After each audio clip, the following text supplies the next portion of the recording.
2 ದಿನಗಳಿಂದ ನಿರಂತರವಾಗಿ ಸುರಿತಾ ಇರುವಂತಹ ಮಹಾಮಳೆ ಜೊತೆಗೆ ಮಹಾರಾಷ್ಟ್ರದಲ್ಲಿ ಸುರಿತಾ ಇರುವಂತಹ ಮಹಾಮಳೆಗೆ ಯಾದಗಿರಿ ಜಿಲ್ಲೆಯಾದ್ಯಂತ ಈಗಾಗಲೇ ಪ್ರವಾಹದ ಪರಿಸ್ಥಿತಿ ಕೂಡ ನಿರ್ಮಾಣವಾಗಿರುವಂತಹ ಸದ್ಯ ನೀವು ನೋಡ್ತಾ ಇರಬಹುದು. ಯಾದಗಿರಿ ಜಿಲ್ಲೆಯಲ್ಲಿ ಭೀಮಾ ನದಿ ಅಪಾಯದ ಮಟ್ಟವನ್ನ ಮೀರಿರ್ತಾ ಇದೆ. ನಾನು ಕೂಡ ಇರುವಂತದ್ದು ಭೀಮಾ ನದಿ ತಟದಲ್ಲಿರ್ತಕ್ಕಂಥ ಏನು ಸಂಪೂರ್ಣವಾಗಿ ಏನು ಸುತ್ತಮುತ್ತಲಿನ ಜಮೀನುಗಳೆಲ್ಲವೂ ಕೂಡ ಜಲಾವೃತವಾಗಿದ್ದಾವೆ. ಭೀಮಾ ನದಿಯಿಂದ ಸುತ್ತಲೂ ಇರ್ತಕ್ಕಂಥ ಎಡ ಮತ್ತು ಬಲಭಾಗದ ಜಮೀನುಗಳೆಲ್ಲವೂ ಕೂಡ ಸಂಪೂರ್ಣವಾಗಿ ಮುಳುಗಡೆ ಆಗಿದ್ದಾವೆ. ಭತ್ತದ ಗದ್ದೆಗಳೆಲ್ಲವೂ ಕೂಡ ಜಲಾವೃತವಾಗಿದ್ದಾವೆ. ಹೀಗಾಗಿ ನೂರಾರು ಎಕರೆ ಪ್ರದೇಶದ ಭತ್ತ ಎಲ್ಲ ಜಲಾವೃತ ಆಗಿರೋದ್ರಿಂದ ರೈತರು ಕೂಡ ಸಂಕಷ್ಟಕ್ಕೆ ಸಿಲುಕುವಂತ ಸ್ಥಿತಿ ಕೂಡ ನಿರ್ಮಾಣವಾಗಿರುವಂತದ್ದು. ಏನು ಭತ್ತ ಈಗಾಗಲೇ ತೆನೆಗಟ್ಟುವಂತ ಹಂತವನ್ನ ಕೂಡ ತಲುಪಿದೆ. ನಾನು ಕೂಡ ನಿಮ್ಗೊಂದಿಷ್ಟು ದೃಶ್ಯಾವಳಿಗಳನ್ನು ಕೂಡ ಈಗ ತೋರಿಸುವಂತ ಕೆಲಸವನ್ನು ಕೂಡ ಮಾಡ್ತೀನಿ.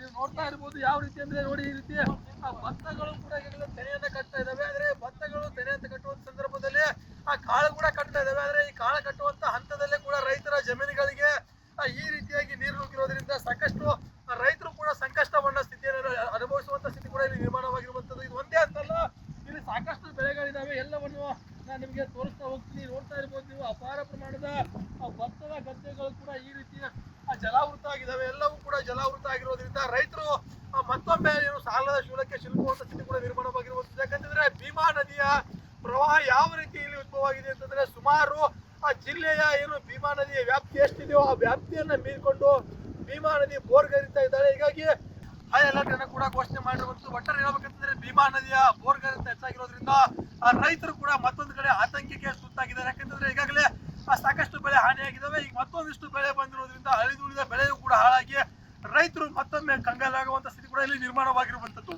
ನಾಗರಾಜ್ ಮುಗ್ದುಮ್, ರಿಪಬ್ಲಿಕ್ ಕನ್ನಡ, ಯಾದಗಿರಿ. ಕಳೆದ 2 ದಿನಗಳಿಂದ ನಿರಂತರವಾಗಿ ಸುರಿತಾ ಇರುವಂತಹ ಮಹಾಮಳೆ ಜೊತೆಗೆ ಮಹಾರಾಷ್ಟ್ರದಲ್ಲಿ ಸುರಿತಾ ಇರುವಂತಹ ಮಹಾಮಳೆಗೆ ಯಾದಗಿರಿ ಜಿಲ್ಲೆಯಾದ್ಯಂತ ಈಗಾಗಲೇ ಪ್ರವಾಹದ ಪರಿಸ್ಥಿತಿ ಕೂಡ ನಿರ್ಮಾಣವಾಗಿರುವಂತದ್ದು. ಸದ್ಯ ನೀವು ನೋಡ್ತಾ ಇರಬಹುದು, ಯಾದಗಿರಿ ಜಿಲ್ಲೆಯಲ್ಲಿ ಭೀಮಾ ನದಿ ಅಪಾಯದ ಮಟ್ಟವನ್ನ ಮೀರಿರ್ತಾ ಇದೆ. ನಾನು ಕೂಡ ಇರುವಂತದ್ದು ಭೀಮಾ ನದಿ ತಟದಲ್ಲಿರ್ತಕ್ಕಂಥ ಏನು ಸಂಪೂರ್ಣವಾಗಿ ಏನು ಸುತ್ತಮುತ್ತಲಿನ ಜಮೀನುಗಳೆಲ್ಲವೂ ಕೂಡ ಜಲಾವೃತವಾಗಿದ್ದಾವೆ. ಭೀಮಾ ನದಿಯಿಂದ ಸುತ್ತಲೂ ಇರ್ತಕ್ಕಂಥ ಎಡ ಮತ್ತು ಬಲಭಾಗದ ಜಮೀನುಗಳೆಲ್ಲವೂ ಕೂಡ ಸಂಪೂರ್ಣವಾಗಿ ಮುಳುಗಡೆ ಆಗಿದ್ದಾವೆ. ಭತ್ತದ ಗದ್ದೆಗಳೆಲ್ಲವೂ ಕೂಡ ಜಲಾವೃತವಾಗಿದ್ದಾವೆ. ಹೀಗಾಗಿ ನೂರಾರು ಎಕರೆ ಪ್ರದೇಶದ ಭತ್ತ ಎಲ್ಲ ಜಲಾವೃತ ಆಗಿರೋದ್ರಿಂದ ರೈತರು ಕೂಡ ಸಂಕಷ್ಟಕ್ಕೆ ಸಿಲುಕುವಂತ ಸ್ಥಿತಿ ಕೂಡ ನಿರ್ಮಾಣವಾಗಿರುವಂತದ್ದು. ಏನು ಭತ್ತ ಈಗಾಗಲೇ ತೆನೆಗಟ್ಟುವಂತ ಹಂತವನ್ನ ಕೂಡ ತಲುಪಿದೆ. ನಾನು ಕೂಡ ನಿಮ್ಗೊಂದಿಷ್ಟು ದೃಶ್ಯಾವಳಿಗಳನ್ನು ಕೂಡ ಈಗ ತೋರಿಸುವಂತ ಕೆಲಸವನ್ನು ಕೂಡ ಮಾಡ್ತೀನಿ. ನೀವು ನೋಡ್ತಾ ಇರ್ಬೋದು ಯಾವ ರೀತಿ ಅಂದ್ರೆ ನೋಡಿ, ಈ ರೀತಿ ಭತ್ತಗಳು ಕೂಡ ಈಗಾಗಲೇ ತೆನೆಯನ್ನ ಕಟ್ತಾ ಇದಾವೆ. ಆದ್ರೆ ಭತ್ತಗಳು ತೆನೆ ಅಂತ ಕಟ್ಟುವಂತ ಸಂದರ್ಭದಲ್ಲಿ ಕಾಳು ಕೂಡ ಕಟ್ತಾ ಇದಾವೆ. ಆದ್ರೆ ಈ ಕಾಳು ಕಟ್ಟುವಂತ ಹಂತದಲ್ಲೇ ಕೂಡ ರೈತರ ಜಮೀನುಗಳಿಗೆ ಈ ರೀತಿಯಾಗಿ ನೀರು ನುಗ್ಗಿರೋದ್ರಿಂದ ಸಾಕಷ್ಟು ರೈತರು ಕೂಡ ಸಂಕಷ್ಟವನ್ನ ಸ್ಥಿತಿಯನ್ನು ಅನುಭವಿಸುವಂತ ಸ್ಥಿತಿ ಕೂಡ ಇಲ್ಲಿ ನಿರ್ಮಾಣವಾಗಿರುವಂತದ್ದು. ಇದು ಒಂದೇ ಅಂತಲ್ಲ, ಇಲ್ಲಿ ಸಾಕಷ್ಟು ಬೆಳೆಗಳಿದಾವೆ. ಎಲ್ಲವನ್ನು ನಾನು ನಿಮಗೆ ತೋರಿಸ್ತಾ ಹೋಗ್ತೀನಿ. ನೋಡ್ತಾ ಇರ್ಬೋದು ನೀವು, ಅಪಾರ ಪ್ರಮಾಣದ ಭತ್ತದ ಗದ್ದೆಗಳು ಕೂಡ ಈ ರೀತಿ ಜಲಾವೃತ ಆಗಿದ್ದಾವೆ. ಎಲ್ಲವೂ ಕೂಡ ಜಲಾವೃತ ಆಗಿರೋದ್ರಿಂದ ರೈತರು ಮತ್ತೊಮ್ಮೆ ಏನು ಸಾಲದ ಶೂಲಕ್ಕೆ ಸಿಲುಕುವಂತ ಸ್ಥಿತಿ ಕೂಡ ನಿರ್ಮಾಣವಾಗಿರುವಂತದ್ದು. ಯಾಕಂತಂದ್ರೆ ಭೀಮಾ ನದಿಯ ಪ್ರವಾಹ ಯಾವ ರೀತಿ ಇಲ್ಲಿ ಉದ್ಭವ ಆಗಿದೆ ಅಂತಂದ್ರೆ, ಸುಮಾರು ಜಿಲ್ಲೆಯ ಏನು ಭೀಮಾ ನದಿಯ ವ್ಯಾಪ್ತಿ ಎಷ್ಟಿದೆಯೋ ಆ ವ್ಯಾಪ್ತಿಯನ್ನ ಮೀರಿಕೊಂಡು ಭೀಮಾ ನದಿ ಬೋರ್ಗರಿತಾ ಇದ್ದಾಳೆ. ಹೀಗಾಗಿ ಹೈ ಅಲರ್ಟ್ ಅನ್ನು ಕೂಡ ಘೋಷಣೆ ಮಾಡಿರುವಂತದ್ದು. ಒಟ್ಟಾರೆ ಹೇಳ್ಬೇಕಂತಂದ್ರೆ ಭೀಮಾ ನದಿಯ ಬೋರ್ಗರಿತ ಹೆಚ್ಚಾಗಿರೋದ್ರಿಂದ ರೈತರು ಕೂಡ ಮತ್ತೊಂದು ಕಡೆ ಆತಂಕಕ್ಕೆ ಸುತ್ತಾಗಿದ್ದಾರೆ. ಯಾಕಂತಂದ್ರೆ ಈಗಾಗಲೇ ಸಾಕಷ್ಟು ಬೆಳೆ ಹಾನಿಯಾಗಿದ್ದಾವೆ. ಈಗ ಮತ್ತೊಂದಿಷ್ಟು ಬೆಳೆ ಬಂದಿರೋದ್ರಿಂದ ಅಳಿದುಳಿದ ಬೆಳೆಯೂ ಕೂಡ ಹಾಳಾಗಿ ರೈತರು ಮತ್ತೊಮ್ಮೆ ಕಂಗಾಲಾಗುವಂತ ಸ್ಥಿತಿ ಕೂಡ ಇಲ್ಲಿ ನಿರ್ಮಾಣವಾಗಿರುವಂತದ್ದು. ನಾಗರಾಜ್ ಮುಗ್ದುಮ್, ರಿಪಬ್ಲಿಕ್ ಕನ್ನಡ, ಯಾದಗಿರಿ. ಕಳೆದ 2 ದಿನಗಳಿಂದ ನಿರಂತರವಾಗಿ ಸುರಿತಾ ಇರುವಂತಹ ಮಹಾಮಳೆ ಜೊತೆಗೆ ಮಹಾರಾಷ್ಟ್ರದಲ್ಲಿ ಸುರಿತಾ ಇರುವಂತಹ ಮಹಾಮಳೆಗೆ ಯಾದಗಿರಿ ಜಿಲ್ಲೆಯಾದ್ಯಂತ ಈಗಾಗಲೇ ಪ್ರವಾಹದ ಪರಿಸ್ಥಿತಿ ಕೂಡ ನಿರ್ಮಾಣವಾಗಿರುವಂತದ್ದು. ಸದ್ಯ ನೀವು ನೋಡ್ತಾ ಇರಬಹುದು, ಯಾದಗಿರಿ ಜಿಲ್ಲೆಯಲ್ಲಿ ಭೀಮಾ ನದಿ ಅಪಾಯದ ಮಟ್ಟವನ್ನ ಮೀರಿರ್ತಾ ಇದೆ. ನಾನು ಕೂಡ ಇರುವಂತದ್ದು ಭೀಮಾ ನದಿ ತಟದಲ್ಲಿರ್ತಕ್ಕಂಥ ಏನು ಸಂಪೂರ್ಣವಾಗಿ ಏನು ಸುತ್ತಮುತ್ತಲಿನ ಜಮೀನುಗಳೆಲ್ಲವೂ ಕೂಡ ಜಲಾವೃತವಾಗಿದ್ದಾವೆ. ಭೀಮಾ ನದಿಯಿಂದ ಸುತ್ತಲೂ ಇರ್ತಕ್ಕಂಥ ಎಡ ಮತ್ತು ಬಲಭಾಗದ ಜಮೀನುಗಳೆಲ್ಲವೂ ಕೂಡ ಸಂಪೂರ್ಣವಾಗಿ ಮುಳುಗಡೆ ಆಗಿದ್ದಾವೆ. ಭತ್ತದ ಗದ್ದೆಗಳೆಲ್ಲವೂ ಕೂಡ ಜಲಾವೃತವಾಗಿದ್ದಾವೆ. ಹೀಗಾಗಿ ನೂರಾರು ಎಕರೆ ಪ್ರದೇಶದ ಭತ್ತ ಎಲ್ಲ ಜಲಾವೃತ ಆಗಿರೋದ್ರಿಂದ ರೈತರು ಕೂಡ ಸಂಕಷ್ಟಕ್ಕೆ ಸಿಲುಕುವಂತ ಸ್ಥಿತಿ ಕೂಡ ನಿರ್ಮಾಣವಾಗಿರುವಂತದ್ದು. ಏನು ಭತ್ತ ಈಗಾಗಲೇ ತೆನೆಗಟ್ಟುವಂತ ಹಂತವನ್ನ ಕೂಡ ತಲುಪಿದೆ. ನಾನು ಕೂಡ ನಿಮ್ಗೊಂದಿಷ್ಟು ದೃಶ್ಯಾವಳಿಗಳನ್ನು ಕೂಡ ಈಗ ತೋರಿಸುವಂತ ಕೆಲಸವನ್ನು ಕೂಡ ಮಾಡ್ತೀನಿ.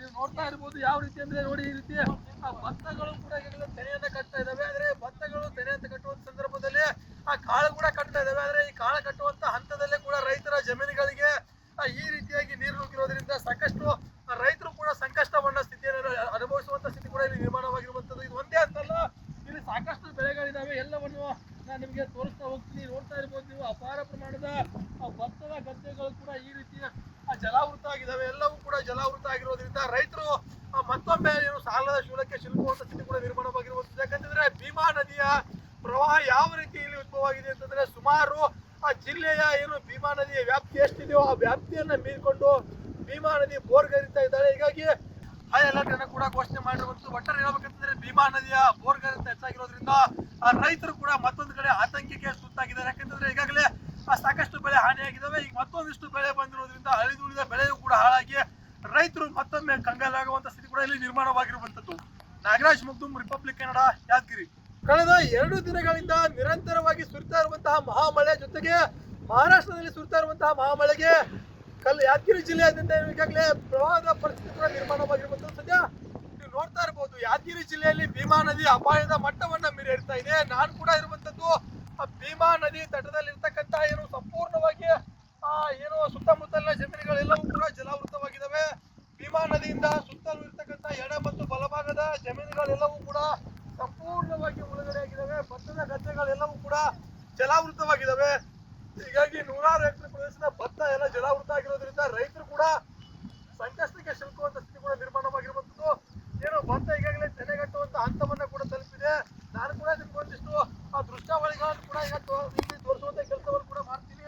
ನೀವು ನೋಡ್ತಾ ಇರ್ಬೋದು ಯಾವ ರೀತಿ ಅಂದ್ರೆ ನೋಡಿ ಈ ರೀತಿ ಭತ್ತಗಳು ಕೂಡ ಈಗಾಗಲೇ ತೆನೆಯನ್ನ ಕಟ್ತಾ ಇದಾವೆ. ಆದ್ರೆ ಭತ್ತಗಳು ತೆನೆ ಅಂತ ಕಟ್ಟುವಂತ ಸಂದರ್ಭದಲ್ಲಿ ಕಾಳು ಕೂಡ ಕಟ್ತಾ ಇದಾವೆ. ಆದ್ರೆ ಈ ಕಾಳು ಕಟ್ಟುವಂತ ಹಂತದಲ್ಲೇ ಕೂಡ ರೈತರ ಜಮೀನುಗಳಿಗೆ ಈ ರೀತಿಯಾಗಿ ನೀರು ನುಗ್ಗಿರೋದ್ರಿಂದ ಸಾಕಷ್ಟು ರೈತರು ಕೂಡ ಸಂಕಷ್ಟವನ್ನ ಸ್ಥಿತಿಯನ್ನು ಅನುಭವಿಸುವಂತ ಸ್ಥಿತಿ ಕೂಡ ಇಲ್ಲಿ ನಿರ್ಮಾಣವಾಗಿರುವಂತದ್ದು. ಇದು ಒಂದೇ ಅಂತಲ್ಲ, ಇಲ್ಲಿ ಸಾಕಷ್ಟು ಬೆಳೆಗಳಿದಾವೆ. ಎಲ್ಲವನ್ನು ನಾನು ನಿಮಗೆ ತೋರಿಸ್ತಾ ಹೋಗ್ತೀನಿ. ನೋಡ್ತಾ ಇರ್ಬೋದು ನೀವು ಅಪಾರ ಪ್ರಮಾಣದ ಭತ್ತದ ಗದ್ದೆಗಳು ಕೂಡ ಈ ರೀತಿ ಜಲಾವೃತ ಆಗಿದ್ದಾವೆ. ಎಲ್ಲವೂ ಕೂಡ ಜಲಾವೃತ ಆಗಿರೋದ್ರಿಂದ ರೈತರು ಮತ್ತೊಮ್ಮೆ ಏನು ಸಾಲದ ಶೂಲಕ್ಕೆ ಸಿಲುಕುವಂತ ಸ್ಥಿತಿ ಕೂಡ ನಿರ್ಮಾಣವಾಗಿರುವಂತದ್ದು. ಯಾಕಂತಂದ್ರೆ ಭೀಮಾ ನದಿಯ ಪ್ರವಾಹ ಯಾವ ರೀತಿ ಇಲ್ಲಿ ಉದ್ಭವ ಆಗಿದೆ ಅಂತಂದ್ರೆ ಸುಮಾರು ಆ ಜಿಲ್ಲೆಯ ಏನು ಭೀಮಾ ನದಿಯ ವ್ಯಾಪ್ತಿ ಎಷ್ಟಿದೆಯೋ ಆ ವ್ಯಾಪ್ತಿಯನ್ನ ಮೀರಿಕೊಂಡು ಭೀಮಾ ನದಿ ಬೋರ್ಗರಿತಾ ಇದ್ದಾಳೆ. ಹೀಗಾಗಿ ಹೈ ಅಲರ್ಟ್ ಅನ್ನು ಕೂಡ ಘೋಷಣೆ ಮಾಡಿರುವಂತದ್ದು. ಒಟ್ಟಾರೆ ಹೇಳ್ಬೇಕಂತಂದ್ರೆ ಭೀಮಾ ನದಿಯ ಬೋರ್ಗರಿತ ಹೆಚ್ಚಾಗಿರೋದ್ರಿಂದ ರೈತರು ಕೂಡ ಮತ್ತೊಂದು ಕಡೆ ಆತಂಕಕ್ಕೆ ಸುತ್ತಾಗಿದ್ದಾರೆ. ಯಾಕಂತಂದ್ರೆ ಈಗಾಗಲೇ ಸಾಕಷ್ಟು ಬೆಳೆ ಹಾನಿಯಾಗಿದ್ದಾವೆ. ಈಗ ಮತ್ತೊಂದಿಷ್ಟು ಬೆಳೆ ಬಂದಿರೋದ್ರಿಂದ ಅಳಿದುಳಿದ ಬೆಳೆಯೂ ಕೂಡ ಹಾಳಾಗಿ ರೈತರು ಮತ್ತೊಮ್ಮೆ ಕಂಗಾಲಾಗುವಂತ ಸ್ಥಿತಿ ಕೂಡ ಇಲ್ಲಿ ನಿರ್ಮಾಣವಾಗಿರುವಂತದ್ದು.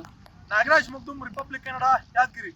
ಕಳೆದ 2 ದಿನಗಳಿಂದ ನಿರಂತರವಾಗಿ ಸುರಿತಾ ಇರುವಂತಹ ಮಹಾಮಳೆ ಜೊತೆಗೆ ಮಹಾರಾಷ್ಟ್ರದಲ್ಲಿ ಸುರಿತಾ ಇರುವಂತಹ ಮಹಾಮಳೆಗೆ ಯಾದಗಿರಿ ಜಿಲ್ಲೆಯಾದ್ಯಂತ ಈಗಾಗಲೇ ಪ್ರವಾಹದ ಪರಿಸ್ಥಿತಿ ಕೂಡ ನಿರ್ಮಾಣವಾಗಿರುವಂತದ್ದು. ಸದ್ಯ ನೀವು ನೋಡ್ತಾ ಇರಬಹುದು ಯಾದಗಿರಿ ಜಿಲ್ಲೆಯಲ್ಲಿ ಭೀಮಾ ನದಿ ಅಪಾಯದ ಮಟ್ಟವನ್ನ ಮೀರಿರ್ತಾ ಇದೆ. ನಾನು ಕೂಡ ಇರುವಂತದ್ದು ಭೀಮಾ ನದಿ ತಟದಲ್ಲಿರ್ತಕ್ಕಂಥ ಏನು ಸಂಪೂರ್ಣವಾಗಿ ಏನು ಸುತ್ತಮುತ್ತಲಿನ ಜಮೀನುಗಳೆಲ್ಲವೂ ಕೂಡ ಜಲಾವೃತವಾಗಿದ್ದಾವೆ.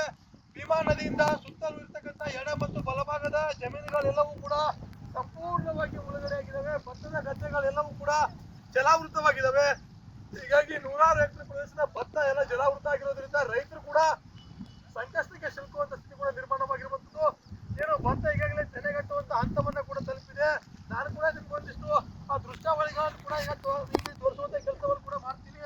ನೀವು ನೋಡ್ತಾ ಇರ್ಬೋದು ಯಾವ ರೀತಿ ಅಂದ್ರೆ ನೋಡಿ ಈ ರೀತಿ ಭತ್ತಗಳು ಕೂಡ ಈಗಾಗಲೇ ತೆನೆಯನ್ನ ಕಟ್ತಾ ಇದಾವೆ. ಆದ್ರೆ ಭತ್ತಗಳು ತೆನೆ ಅಂತ ಕಟ್ಟುವಂತ ಸಂದರ್ಭದಲ್ಲಿ ಕಾಳು ಕೂಡ ಕಟ್ತಾ ಇದಾವೆ. ಆದ್ರೆ ಈ ಕಾಳು ಕಟ್ಟುವಂತ ಹಂತದಲ್ಲೇ ಕೂಡ ರೈತರ ಜಮೀನುಗಳಿಗೆ ಈ ರೀತಿಯಾಗಿ ನೀರು ನುಗ್ಗಿರೋದ್ರಿಂದ ಸಾಕಷ್ಟು ರೈತರು ಕೂಡ ಸಂಕಷ್ಟವನ್ನ ಸ್ಥಿತಿಯನ್ನು ಅನುಭವಿಸುವಂತ ಸ್ಥಿತಿ ಕೂಡ ಇಲ್ಲಿ ನಿರ್ಮಾಣವಾಗಿರುವಂತದ್ದು. ಇದು ಒಂದೇ ಅಂತಲ್ಲ, ಇಲ್ಲಿ ಸಾಕಷ್ಟು ಬೆಳೆಗಳಿದಾವೆ. ಎಲ್ಲವನ್ನು ನಾನು ನಿಮಗೆ ತೋರಿಸ್ತಾ ಹೋಗ್ತೀನಿ. ನೋಡ್ತಾ ಇರ್ಬೋದು ನೀವು ಅಪಾರ ಪ್ರಮಾಣದ ಭತ್ತದ ಗದ್ದೆಗಳು ಕೂಡ ಈ ರೀತಿ ಜಲಾವೃತ ಆಗಿದ್ದಾವೆ. ಎಲ್ಲವೂ ಕೂಡ ಜಲಾವೃತ ಆಗಿರೋದ್ರಿಂದ ರೈತರು ಮತ್ತೊಮ್ಮೆ ಏನು ಸಾಲದ ಶೂಲಕ್ಕೆ ಸಿಲುಕುವಂತ ಸ್ಥಿತಿ ಕೂಡ ನಿರ್ಮಾಣವಾಗಿರುವಂತದ್ದು. ಯಾಕಂತಂದ್ರೆ ಭೀಮಾ ನದಿಯ ಪ್ರವಾಹ ಯಾವ ರೀತಿ ಇಲ್ಲಿ ಉದ್ಭವ ಆಗಿದೆ ಅಂತಂದ್ರೆ ಸುಮಾರು ಆ ಜಿಲ್ಲೆಯ ಏನು ಭೀಮಾ ನದಿಯ ವ್ಯಾಪ್ತಿ ಎಷ್ಟಿದೆಯೋ ಆ ವ್ಯಾಪ್ತಿಯನ್ನ ಮೀರಿಕೊಂಡು ಭೀಮಾ ನದಿ ಬೋರ್ಗರಿತಾ ಇದ್ದಾಳೆ. ಹೀಗಾಗಿ ಹೈ ಅಲರ್ಟ್ ಅನ್ನು ಕೂಡ ಘೋಷಣೆ ಮಾಡಿರುವಂತದ್ದು. ಒಟ್ಟಾರೆ ಹೇಳ್ಬೇಕಂತಂದ್ರೆ ಭೀಮಾ ನದಿಯ ಬೋರ್ಗರಿತ ಹೆಚ್ಚಾಗಿರೋದ್ರಿಂದ ರೈತರು ಕೂಡ ಮತ್ತೊಂದು ಕಡೆ ಆತಂಕಕ್ಕೆ ಸುತ್ತಾಗಿದ್ದಾರೆ. ಯಾಕಂತಂದ್ರೆ ಈಗಾಗಲೇ ಸಾಕಷ್ಟು ಬೆಳೆ ಹಾನಿಯಾಗಿದ್ದಾವೆ. ಈಗ ಮತ್ತೊಂದಿಷ್ಟು ಬೆಳೆ ಬಂದಿರೋದ್ರಿಂದ ಅಳಿದುಳಿದ ಬೆಳೆಯೂ ಕೂಡ ಹಾಳಾಗಿ ರೈತರು ಮತ್ತೊಮ್ಮೆ ಕಂಗಾಲಾಗುವಂತ ಸ್ಥಿತಿ ಕೂಡ ಇಲ್ಲಿ ನಿರ್ಮಾಣವಾಗಿರುವಂತದ್ದು. ನಾಗರಾಜ್ ಮುಗ್ದುಮ್, ರಿಪಬ್ಲಿಕ್ ಕನ್ನಡ, ಯಾದಗಿರಿ.